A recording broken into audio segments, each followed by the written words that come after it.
পিএইচপি কোরআনের আলো। এবারের প্রতিযোগী হিসাবে মঞ্চে ডাকছি নেত্রকোনার হাফেজ তামিম আদনানকে, যে 1 বছরে পবিত্র কোরআনকে হিফজ করেছে। আসছে তামিম আদনান। পিএইচপি কোরআনের আলো, পিএইচপি কোরআনের আলো। আসসালামু আলাইকুম ওয়া রাহমাতুল্লাহি ওয়া বারাকাতুহু। আউযু বিল্লাহি মিনাশ শাইতানির রাজীম। বিসমিল্লাহির রহমানির রহিম।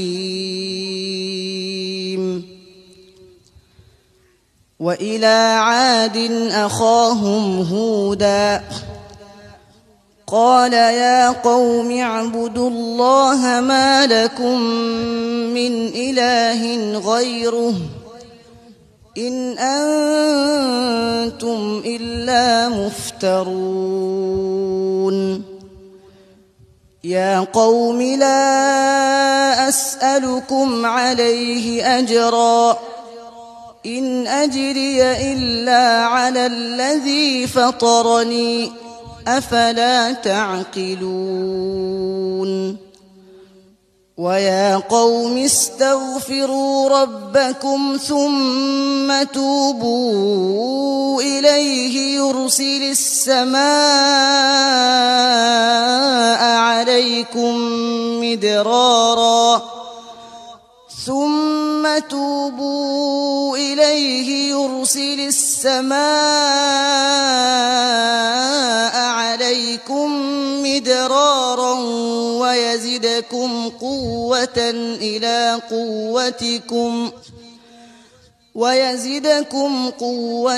إلى قوتكم ولا تتولوا مجرمين قالوا يا هود ما جئتنا ببينة وما نحن بتاركي آلهتنا عن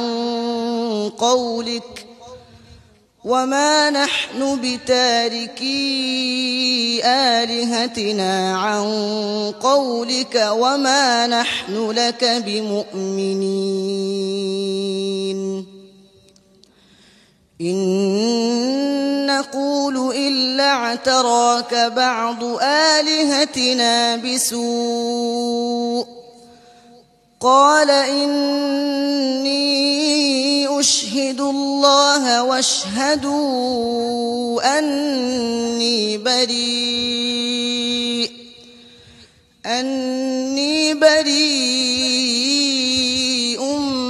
مما تشركون من دونه فكيدوني جميعا ثم لا تنظرون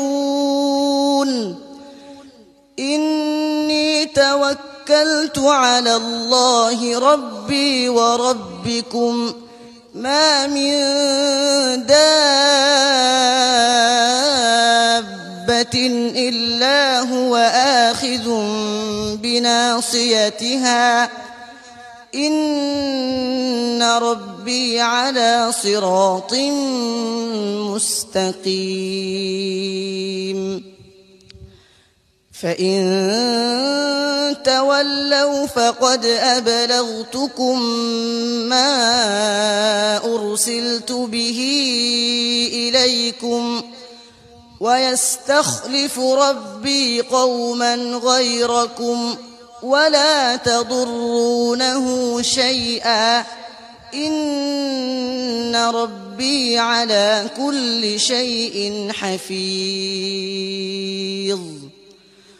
ولما جاء أمرنا نجينا هودا والذين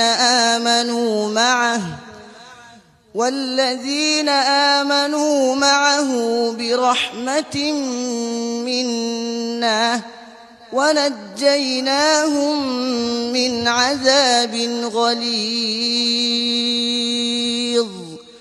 وتلك عاد جحدوا بآيات ربهم وعصوا رسله وعصوا رسله واتبعوا أمر كل جبار عنيد হাসবুক।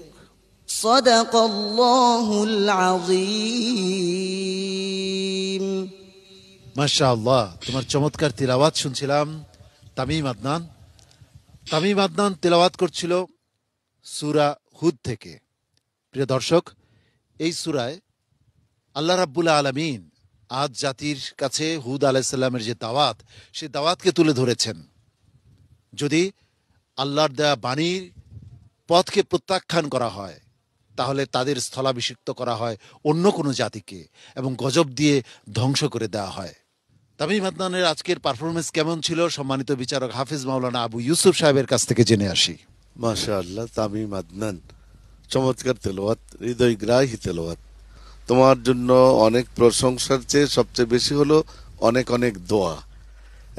আর এত চমৎকার তেলাওয়াত তোমরা করো। অনেক সময় আরব দেশ